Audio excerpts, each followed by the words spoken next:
नमस्कार दोस्तों, मैं सत्येंद्र सिंह। ओपन पोस्ट में आप सबका स्वागत है। ओपन पोस्ट में आज मैं बात करने जा रहा हूं देश की जनसंख्या के बारे में, पॉपुलेशन के बारे में। जनसंख्या को लेकर भारत में हमेशा से ढेर सारी बहस होती रही है और यह मुद्दा हमेशा गर्म रहा है। आम लोगों के बीच में भी, एकेडमिशियंस के बीच में भी, नेता इसका खूब इस्तेमाल करते रहे हैं और यह हमेशा से माना जा रहा था कि भारत की जनसंख्या भारत के लिए एक बड़ी चुनौती है। और इसको लेकर के एक तरह से पॉलिटिकल पार्टीज के बड़े नेता अपनी फेस सेविंग करते थे। जब भी कोई सवाल उठा दो गरीबी का, बेरोजगारी का, तो जनसंख्या का सवाल सामने होता था। भाई जनसंख्या इतनी बड़ी है, जनसंख्या पर रोक नहीं लग रही है। तो यह जनसंख्या को लेकर के हमारे देश में बड़ी राजनीति हुई, बड़ी एक तरह से फेस सेविंग पॉलिटिकल पार्टीज ने किया। कई दूसरे तरह की भी राजनीति हुई है, हिंदू मुस्लिम का भी मामला इसमें जोड़ के रखा गया और उसके बहाने भी कुछ पॉलिटिक्स हुई। लेकिन अब जो जनसंख्या को लेकर के नई तस्वीर आई है या जो नए आंकड़े आ रहे हैं, उससे कुछ नई रोशनी पड़ी है इस पूरे मामले में। और निश्चित रूप से जनसंख्या का जो पूरा का पूरा नया मामला है, इस पर नई बहस होगी। जनसंख्या के सवाल पे नई तरह की राजनीति करनी पड़ेगी और बहस की धारा मोड़नी पड़ेगी। तो मैं आज आप तमाम सारे लोगों से इसी नाते बात कर रहा हूं ताकि जनसंख्या को लेकर जो नई जानकारी है, जो नई रोशनी है, जानकारी नई क्या है, काफी दिनों से रही, आपके साथ साझा नहीं होती रही है, तो वो आप तक पहुंचे ताकि आपके पास एक सही दृष्टि बन पाए मुद्दों को समझने के लिए, सवालों को समझने के लिए। और जब भी कोई बड़ा मुद्दा उठे तो जनसंख्या को हम समझें कैसे। दरअसल भारत में जो सबसे बड़ा इशू था कि भाई जनसंख्या बहुत तेजी से बढ़ रही है, इसके रोकने के सारे रास्ते फेल है। कई बार तो लोग कुछ एक्सट्रीम तक जाकर के बातें करते थे। तमाम स्थानीय निकायों के चुनावों में जो है ये कहा गया कि 2 से ज्यादा बच्चे पैदा करने वाले लोगों को चुनाव नहीं लड़ने दी। बहुत सारी योजनाएं बनाई गई, लेकिन फाइनली जो जनसंख्या के नए आंकड़े हैं वो बताते हैं कि भारत में जनसंख्या बढ़ने की दर रुक गई है कमोबेश।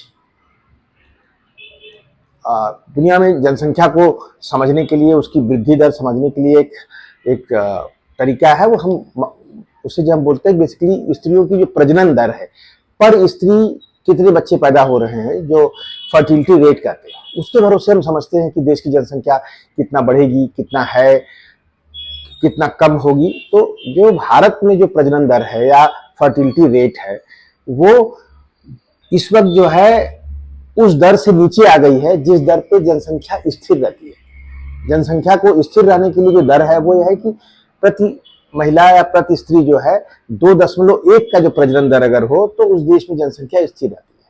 भारत में यह आंकड़ा उससे काफी नीचे आ गया है, ये 1.98 हो गया है, यानी 2 हो गया है। एक तरह से भारत में जनसंख्या में बढ़ने की जो दर है, वृद्धि दर है, अब उस पर रोक लग जाएगी। एक तरह से भारत की जनसंख्या एक तरह से नीचे की तरफ चलेगी, जनसंख्या अब गिरावट की तरफ चलेगी। हालांकि उसमें एक प्रोसेस है, समझने के लिए है कि भाई बेसिकली क्या है कि जब 1.8 का प्रजनन दर हो जाता है तो माना जाता है कि गिरावट थोड़ी स्लो रहती है तब तक, लेकिन जब 1.6 तक पहुंच जाएगा तो गिरावट बहुत तेज होती है जनसंख्या में। बहरहाल इस वक्त स्थिति है कि भारत की जनसंख्या की जो वृद्धि दर है वो उस दर से नीचे है जिस दर पे जनसंख्या स्थिर रहती है। माने जितने बच्चे पैदा हो रहे हैं उसी रेशियो में लोग मर रहे हैं। एक आंकड़ा होता है 2.1 का जो आंकड़ा है उससे 1 पॉइंट नीचे आ गया, माने 1.98 हमारे यहाँ प्रजनन दर हो गया है, इस वक्त 2 का हो गया है। तो यह जो चिंता थी, जो यह बातें थी, अब इस पे बहस को विराम लगना चाहिए। एक समझ बन गई है कि भाई भारत में जनसंख्या को लेकर के हमने जो पॉलिसीज बनाई हैं पीछे, फैमिली प्लानिंग वगैरह की, पॉलिसीज काफी सफल रही है। बगैर किसी जोर जबरदस्ती या दबाव के हम लोग काफी ठीक ढंग से हमने आबादी को रोकने में सफलता पाई है, आबादी की वृद्धि दर को रोकने। हालांकि आज भी भारत की आबादी 145 करोड़ है, दुनिया में सबसे बड़ी आबादी हमारी है, लेकिन अब माना जा रहा है कि 2061 तक भारत की आबादी 170 करोड़ पहुंच जाएगी और उसके बाद फिर आबादी में तेजी से गिरावट होगी। यह बेसिकली जो बेसिक आकलन अब तक है। तो जनसंख्या को लेकर के जो बार बार हम परेशान होते थे या उसको लेकर के हमारे मन में जो भय पैदा किया जाता था, वो थोड़ा सा उससे हमें बचने की जरूरत है। ये फेस सेविंग नहीं है।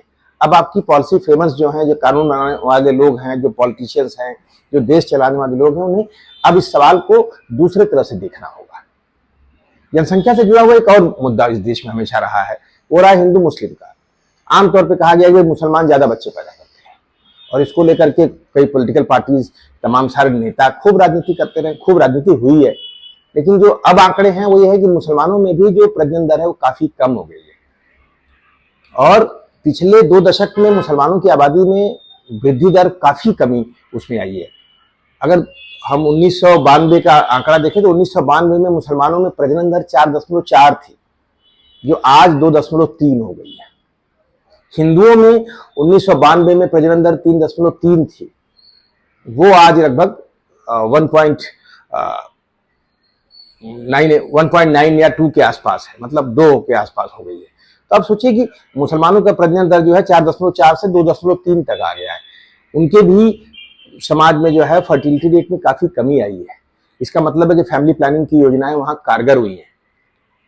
वो तमाम सारी जितने योजनाएं वहां पहुंची हैं उनको उन्होंने एक्सेप्ट किया है। तो ये पूरा का पूरा मामला ही बदलने लगा। और अगर इसको हम थोड़ा दूसरी तरह से देखें तो भारत में ही अगर आप देखेंगे तो साउथ में आप चले जाएंगे तो साउथ में पूरे तमाम राज्यों का प्रजनन दर काफी कम है नॉर्थ इंडिया की तुलना में। न सिर्फ प्रजनन दर पूरे राज्य का कम है बल्कि मुसलमानों का भी प्रजनन दर वहां पर भी 2.1 से नीचे है, 1.9 और 2 के आसपास है। एक बात तो साफ हो गई कि ये पूरा का पूरा जो हिंदू मुस्लिम मामला था ये था बेमतलब का और ये गलत बयानी थी, ये राजनीति के लिए था। सच्चाई है कि मुसलमानों में भी फैमिली प्लानिंग की योजनाएं अगर कारगर ढंग से ले गई हैं, अगर वहां शिक्षा का प्रचार प्रसार हुआ है, वहां मिडिल क्लास का विस्तार हुआ है, तो वहां पर भी प्रजनन दर में तेजी से कमी आई है और वो साउथ में देखने को मिलता है। तो ये पूरा का पूरा मुद्दा बेमतलब है और ये हमारे आंकड़े नहीं है, सरकार के आंकड़े हैं। ये 2011 की जनगणना के आंकड़े हैं और 2019, 20 और 21 के आसपास जो तमाम सारी जो वैश्विक ऑर्गेनाइजेशन हैं उनके आकलन के भरोसे में बात कर रहे हैं। तो मतलब यह है कि जनसंख्या को लेकर के जो पूरी की पूरी राजनीति थी अब तक, उस पर कहीं कहीं विराम लगना चाहिए। ये बात मैं आपके साथ इसलिए साझा कर रहा हूं ताकि ये रोशनी आपके पास हो कि अब जनसंख्या की वृद्धि दर अपने आप भारत में कम होने जा रही है और हिंदू मुस्लिम नहीं, हर समाज में फैमिली प्लानिंग की योजनाएं बहुत कारगर हुई हैं और उनका प्रजनन दर काफी कमी आई है। उसमें मुसलमानों में कमी तो बहुत तेज हुई है। अगर हम जैसे कि हमने आपसे कहा कि 4.4 से 2.3 पे आ गए महज 20-30 सालों में। आंकड़े भारत में अगर देखें तो 1950 में 5.7 या 6 के आसपास प्रजनन दर थी भारत में। आज हम 2 के नीचे आ गए। पूरे देश में भी एक तरह से बड़ी उपलब्धि है, हम काफी बड़ी सफलता मिली है। लेकिन अब प्रजनन दर और जनसंख्या की जो वृद्धि दर है इसको लेकर के कुछ दूसरे सवाल भी खड़े होने लगे हैं। आज हम बात उनकी करेंगे। सबसे बड़ी बात है कि अभी मैकेंजी एक ऑर्गेनाइजेशन है जो मैनेजमेंट कंसल्टेंट कंपनी है, वो दुनिया भर के ऑर्गेनाइजेशंस को सस्टेनेबल ग्रोथ और डेवलपमेंट के लिए कंसल्टेंसी करती है, आंकड़े बनाती है, इस तरह की डाटा रिलीज करती है। उनका अपना एक आकलन है कि भाई भारत में जो जनसंख्या है उसमें जो यूथ का जो डिविडेंड है, मतलब कि जो हमारे पास कहा जाता था कि हमारे पास एक बड़ी वर्कफोर्स है, युवा वर्कफोर्स काफी बड़ी है, हमारे यहाँ यूथ आबादी काफी बड़ी है। इसको हम लोग बोलते थे डेमोग्राफिक डिविडेंड, क्योंकि ये यूथ जो है, ये यंग लोग जो हैं काम करेंगे, जीडीपी बढ़ेगा और ये बेसिकली ओल्ड एज को सपोर्ट करेंगे, ये पूरा सिस्टम था। तो भारत में जनसंख्या बढ़ने के साथ साथ हम मान के चल रहे थे कि हमारे यहाँ यूथ की बड़ी आबादी है और ये हमारा बड़ा एडवांटेज है या डेमोग्राफिक डिविडेंड है। अब मैकेंजी कहती है कि यह डेमोग्राफिक डिविडेंड जो भारत का है यह महज अब 33 साल तक ही रहेगा। और ऐसा नहीं कि ये जानकारी हमें अब मिली, हम पिछले 20 साल से भी जानते हैं इस बात को, 2 दशक से ये बात समझ में आ रही है, हम इसकी चर्चा भी करते रहे कि हमारा डेमोग्राफिक डिविडेंड। लेकिन फिर हम हमारे जो पॉलिटिकल प्रोसेस में हम आड़ी तिरछी बहस करके सारी चीजों को घालमेल कर दिया। आज भी भारत में बेरोजगारी बड़ी संख्या में है, यूथ को रोजगार हम नहीं दे पा रहे, इतना बड़ा वर्कफोर्स है जो काम से बाहर है या उसकी उत्पादकता बहुत कम है। और आज हम वहां पहुंच गए 2025 में कि महज 3 दशक बाद चीजें बदल जाएंगी, 33 साल बाद सब कुछ बदल जाएगा। 33 साल बाद भारत एक एजिंग कंट्री बन जाएगा, बूढ़ों की संख्या बढ़ने लगेगी। आप इसको सामान्य भाषा में समझिए कि आज इतनी बड़ी संख्या में जो यूथ है, 33 साल बाद इतनी बड़ी आबादी बुढ़ापे की तरफ बढ़ जाएगी, ये लोग बूढ़े हो जाएंगे और उस वक्त भारत की आबादी काफी तेजी से गिर रही होगी, यूथ की संख्या कम होगी, तो भारत के सामने चैलेंजेस और बढ़ जाएंगे। तब ये आज माना जा रहा है कि 10 का रेशियो है एक बुजुर्ग आदमी को संभालने के लिए यंगस्टर्स में। 2050 तक 4.6 हो जाएगा और 21वीं सदी के एंड तक 1.9 हो जाएगा। लगभग दुनिया के तमाम उन देशों की तरह हमारी हालत हो जाएगी जो जापान और इटली जैसे विकसित देश हैं वहां। तो ये एक बड़ा चैलेंज है। चैलेंज है कि हमें अपना जो डेमोग्राफिक डिविडेंड है या जो यंगस्टर्स हमारे पास हैं, आज हमको उनको तेजी से एड्रेस करने की जरूरत है, उनको रोजगार देने की जरूरत है, उनको उत्पादकता से जोड़ने की जरूरत है। और आज हम बेरोजगारी दर हमारे यहाँ सबसे ज्यादा है।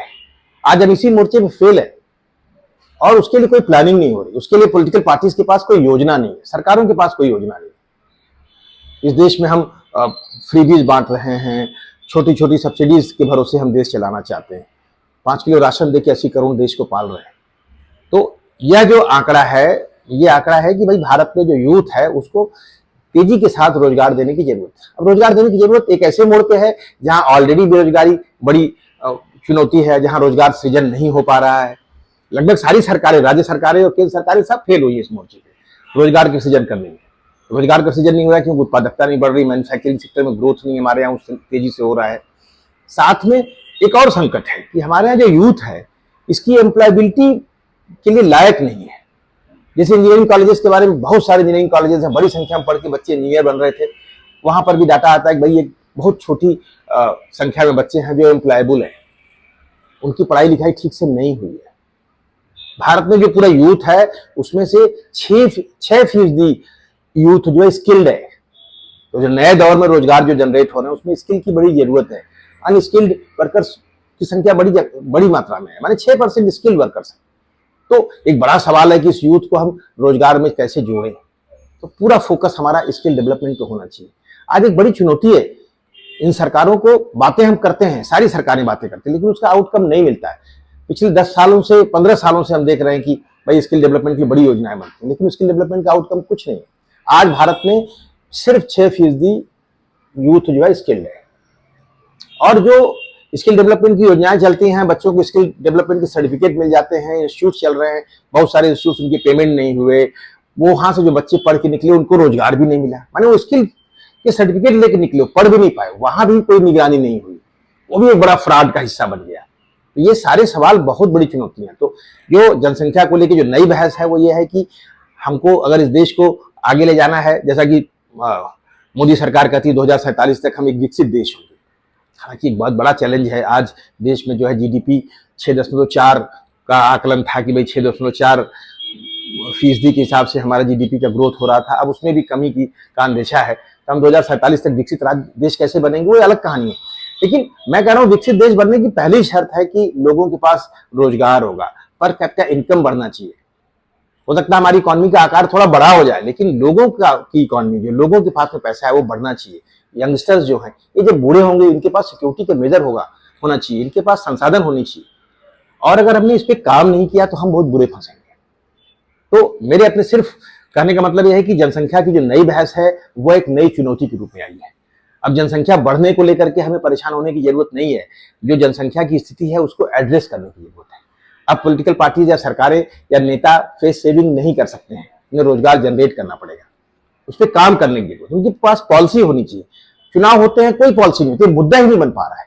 तो मेरा अपना मानना है कि बहुत बड़ा चैलेंज है ये जो आंकड़ा है। मैं आपके साथ इसी नाते साझा कर रहा हूं ताकि आप इस बात को लेकर अवेयर हो, आपके मन में हो कि ये चुनौती हमारे सामने रोजगार की है। अगर हमने रोजगार जनरेट नहीं किया और 2-3 दशक बाद एक नई आबादी बूढ़ी हो गई तो उसको संभालने के लिए भी हमारे पास इंफ्रास्ट्रक्चर नहीं होगा, उनके लिए हमारे पास सिस्टम नहीं होगा, हमारे पास जो है पैसों की कमी होगी और उस वक्त जो है यूथ की संख्या कम होगी जो उस वक्त देश और समाज को सपोर्ट करे। तो हमें अगर दूर तक देखना है, हमें देश का निर्माण करना है, तो हमें आगे तक देखना है। आगे तक देखना है तो आज की तारीख में जो आंकड़े आ रहे हैं इसको छिपाने के बजाय इसको एक्सेप्ट करने की जरूरत है और इसको सही ढंग से समझने की जरूरत है। तो पूरा फोकस हमारा स्किल डेवलपमेंट पे होना चाहिए, हमारा फोकस एजुकेशन पे होना चाहिए। हो सकता है हमारी सरकार मैन्युफैक्चरिंग सेक्टर और बाकी ग्रोथ बहुत तेजी से देश में न कर पाए, लेकिन अगर हमारे पास स्किल्ड होता, हमारे पास अच्छा एजुकेशनल वर्कफोर्स होगा तो हम दुनिया भर में भी रोजगार के रास्ते खोज सकते हैं। उसके लिए समाज का ढांचा भी दुरुस्त करना पड़ेगा, लोगों की मेंटल फ्रेमवर्क को सही करना पड़ेगा, हमें इस पर काम करने की जरूरत है। और इमरजेंसी की पोजीशन है, मैं इसे इमरजेंसी इसलिए बोलता हूँ क्योंकि 33 साल ये तो काफी बड़ा समय होता है, लेकिन बिल्कुल समय नहीं होता है। हम तो वैसे भी 2 दशक 3 दशक गंवा दिए। 1989 से हमने रिजर्वेशन दिया है और आज तक हमने एजुकेशन सिस्टम पे कोई काम नहीं किया। हम वहीं उलझे हुए, हम किसी काम को उस तरह से ले नहीं रहे जिस तरह से हमको लेना चाहिए।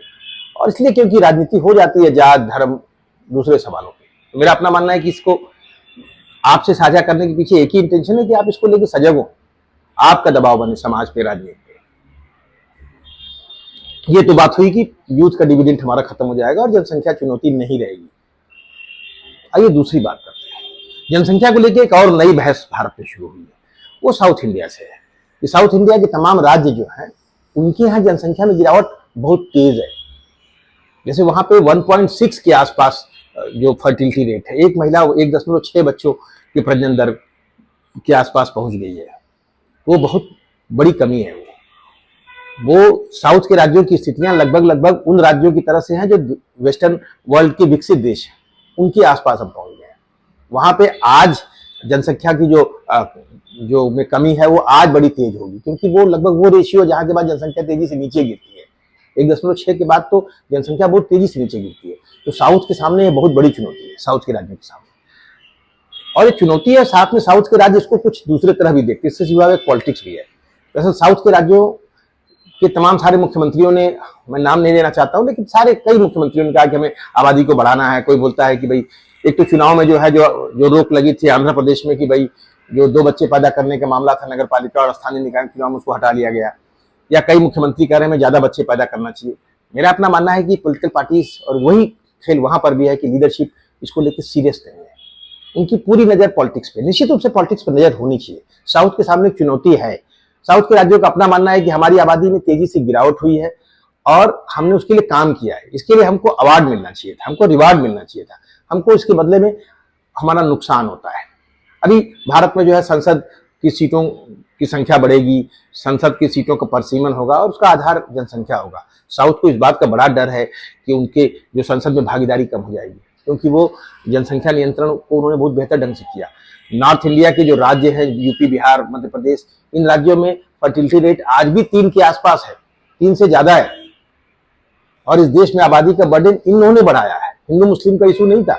इन राज्यों के फेल्योर का चक्कर है। अब साउथ के लोगों का मानना है कि भाई इस बदले में क्या होगा कि हमारी संसद में भागीदारी कम हो जाएगी, इन राज्यों की भागीदारी बढ़ जाएगी। इसको लेकर वो सीरियस हैं और परेशान भी हैं। फिर इस तरह के लिए गलत बयानी भी करते हैं या इस तरह की योजनाएं बना रहे हैं। मेरा अपना मानना है कि साउथ के जो राज्य हैं वो अच्छी स्थिति में हैं और उन्होंने जो काम किया है उसके लिए उसको रिवार्ड निश्चित रूप से मिलना चाहिए। केंद्र सरकार को भविष्य में भी इस बात का सीरियस ढंग से कोई नई प्लानिंग बनानी पड़ेगी, ताकि उनका ये फियर भय वो कम हो सके, कि उनकी भागीदारी भारत की संसद में कम हो जाएगी आबादी के हिसाब से। साथ में उन राज्यों को जो आज की पोजीशनिंग है वहां पे ओल्ड एज के लिए प्लानिंग करने की जरूरत है, बेहतर ढंग से प्लानिंग करने की जरूरत है। उनके पास संसाधन भी है, उन राज्यों की इकोनॉमिक कंडीशन भी थोड़ी ठीक ठाक है। पर कैपिटा इनकम के लिहाज से भी साउथ के राज्य उत्तर भारत के राज्यों से या हमारे यूपी, बिहार, मध्य प्रदेश, छत्तीसगढ़ और झारखंड से काफी अलग स्थिति में है। वो इस पे काम कर सकते हैं, उन्हें इस पे ठीक से ध्यान देने की जरूरत है, हेल्थ इंफ्रास्ट्रक्चर पे काम करने की जरूरत है। तो ये चुनौती है, ये नई बहस छिड़ी है भारत में। इस नई बहस को देश में ब्रॉडर पर्सपेक्टिव में नेशनल लीडरशिप को भी एड्रेस करना चाहिए इस सवाल को, कि भाई इससे उन राज्यों का नुकसान नहीं होगा। और उन राज्यों को बोलना चाहिए कि आपने बहुत कमाल का काम किया। आप सोचिए कि 1988 में ही केरला फर्टिलिटी रेट को वहां पहुंचा दिया था जो 2.1 है। 1993 ही में तमिलनाडु में वो स्थिति बन गई थी। 1990 से 2000 के बीच में साउथ के सभी राज्यों में महिलाओं की फर्टिलिटी रेट वो स्थिर दर 2.1 के आसपास पहुंच गई थी। वो निश्चित रूप से पहले से काम कर रहे थे। वो वहां की सरकारें लगातार इस पर बहुत सफल ढंग से काम कर रही थी। उनका उन्हें रिवार्ड मिलना चाहिए था और मिलना चाहिए आगे भी। उसके लिए केंद्र सरकार को या नेशनल लीडरशिप को उसके लिए सही ढंग से उनके साथ बात करना चाहिए, उनके साथ साझा करना चाहिए। और ये आबादी बढ़ाओ, ज्यादा बच्चे पैदा करो, इस तरह की बातों को करने की कोई जरूरत नहीं है। इससे बचने की जरूरत है, बल्कि एक दूरगामी राष्ट्रीय नीति बनाने की जरूरत है, सही समझ बनाने की जरूरत है। जनसंख्या का सवाल भारत में इसलिए है क्योंकि ये सारा सवाल इसके नाम पे राजनीति खूब हुई है और अभी भी राजनीति आड़े तिरछे ढंग से हो रही है, क्योंकि हम इन मुद्दों को ठीक से समझते नहीं, इसको समझना नहीं चाह रहे। तो मेरा अपना मानना है जनसंख्या की जो नई समझ है, जो नए आंकड़े हैं, जो नई जानकारी है, नए आंकड़े नहीं, ये आंकड़े थे लोगों के बीच में, इनको हाईलाइट किया है तमाम सारे ऑर्गेनाइजेशंस ने नए सिरे से और नई बहस छेड़ी है। इसलिए आपके साथ मैं साझा कर रहा हूं और इससे हम अपने मन को बेहतर कर सकते हैं, हमारे पास भी एक सही समझ बनेगी और हमारा दबाव बनेगा देश समाज पे, राजनीति पर। तो ये दो बड़े गंभीर विषय थे। एक तो है कि यूथ का जो डिविडेंड था हमारा यूथ का, दूसरा है कि साउथ और नॉर्थ के बीच में जो है बहुत बड़ा गैप है इस वक्त जो है आबादी को लेकर के, जो फर्टिलिटी रेट को लेकर के, उसको लेकर के जो पॉलिटिक्स हो रही है, जिस तरह की जो फैसले हो रहे हैं उससे आगे बढ़ करके कुछ नीतियाँ बननी चाहिए। जैसे मैं अभी आपसे बात कर रहा था स्किल की, स्किल वाला चैलेंज बहुत बड़ा चैलेंज है। जैसे स्किल डेवलपमेंट की बात सरकारें करती हैं, उनकी योजनाएं हैं, लेकिन स्किल डेवलपमेंट को लेकर के बहुत दूरगामी सोचना पड़ेगा। सोचना ये पड़ेगा कि एक ऐसे दौर में जब एआई की बातें देश में हो रही है, एआई क्या करेगा, कैसे क्या नहीं करेगा, तो कल की बात है। मुझे नहीं मालूम कि एआई के आने के बाद कितना रोजगार जाएगा। दुनिया भर में आंकड़े कि भाई एआई जो है 90 करोड़ रोजगार, 9 करोड़ रोजगार ले लेगा तो 17 करोड़ रोजगार जनरेट करेगा वर्ल्ड वाइड। मैं इस तरह के आंकड़ों में नहीं जाना चाहता हूँ, लेकिन एआई के आने के बाद भारत जैसे देश में भी रोजगार के संकट होंगे। खासतौर पर जो पढ़ा लिखा, शुरुआती संकट तो पढ़े लिखे तबके के बीच में होगा, जो इंजीनियर्स हैं, बाकी जो इस तरह के लोग हैं, लेकिन लॉन्ग रन में उसका असर भारत में पड़ेगा। नेचर ऑफ जॉब बदलेगा, कुछ जॉब्स की डिमांड दुनिया भर में बढ़ेगी। उन जॉब्स को आइडेंटिफाई करने की जरूरत है और उसमें स्किल को बढ़ाने की। जैसे भारत में मेडिकल फील्ड बहुत बड़ा फील्ड है, आज भी हमारे पास डॉक्टर्स की संख्या काफी कम है, हम नर्सेस की संख्या बहुत कम है, वहां हम काम नहीं कर पा रहे हैं। मेडिकल के प्रोफेशन के आसपास के पूरे फील्ड में काफी रोजगार की जरूरत पड़ेगी, दुनिया भर को जरूरत रहेगी। हम इसमें एक अच्छा रोल प्ले कर सकते हैं। अभी हमारे पास 3 दशक है, हमको इसको आइडेंटिफाई करके इसमें ज्यादा बेहतर इंस्टीट्यूट खड़ा करने की जरूरत है और अच्छा वर्कफोर्स क्रिएट करने की जरूरत है। आज भी हमारे यहाँ नर्सेस की बात करेंगे तो केरला जैसा राज्य ही इसमें सबसे आगे अग्रणी भूमिका में, बाकी राज्य उस भूमिका में नहीं है, लेकिन हमको उस पर काम करने की जरूरत है। ऐसे ही भारत में अभी भी क्योंकि टेक्नोलॉजी को आने में और कैपिटल को आने में बड़ा समय लगेगा, क्योंकि अभी भी हमारी इकोनॉमी किसी दूसरे मोड़ पे खड़ी है, तो अभी भी हमारे यहाँ इंफ्रास्ट्रक्चर सेक्टर में, कंस्ट्रक्शन सेक्टर में काफ़ी रोजगार है और यहाँ काफ़ी अनस्किल्ड वर्कफोर्स है। यहाँ भी स्किल की जरूरत है, स्किल के लिए हमको काम करने की जरूरत है और कई दूसरे सेक्टर्स को हमको आइडेंटिफाई करके जिन सेक्टर्स में फ्यूचर में रोजगार रहेगा। ऐसा ना हो कि हम ऐसा स्किल जनरेट कर दें जो साहब उसके रोजगार 2 साल बाद खत्म हो जाए। हम जिस तरह की पढ़ाई लिखाई कर रहे हैं, जिस तरह की हम एजुकेशनिंग हमारी है, उसमें ही बहुत बड़ा संकट है कि बहुत बड़ी संख्या में यूथ जो है आने वाले दिनों के लिए तैयार नहीं है। अब पूरे देश में खाली एक प्रचार आजकल सारे तंत्र पे चल रहा है, एआई एआई एआई सीख लो। अरे एआई सीख लेने से कितना रोजगार जनरेट हो जाएगा? एआई एक टूल है, बहुत सारे जो लोग अपने स्किल को जानते होंगे उनके लिए एआई उपयोगी होगा भारत में। या सब लोग एआई एक्सपर्ट तो हो नहीं जाएंगे, तो वो सेक्टर्स को आइडेंटिफाई करना है, वहां यूथ को ले जाना है, यूथ को पढ़ाना है, उसको एजुकेट करना है। उस पर सरकारों को काम करना चाहिए और ईमानदारी से काम करना चाहिए। राजनीति नहीं, कोई भी पॉलिटिकल पार्टी या कोई भी नेता जीवन भर सत्ता के शिखर पर नहीं होता है और जहां पे वो रहता है अगर उसके काम अच्छे होंगे तो वो अपने आप को हमेशा देश समाज के मन में हमेशा अपने आप को हमेशा के लिए बना लेता है। तो उस पर काम करने की जरूरत है।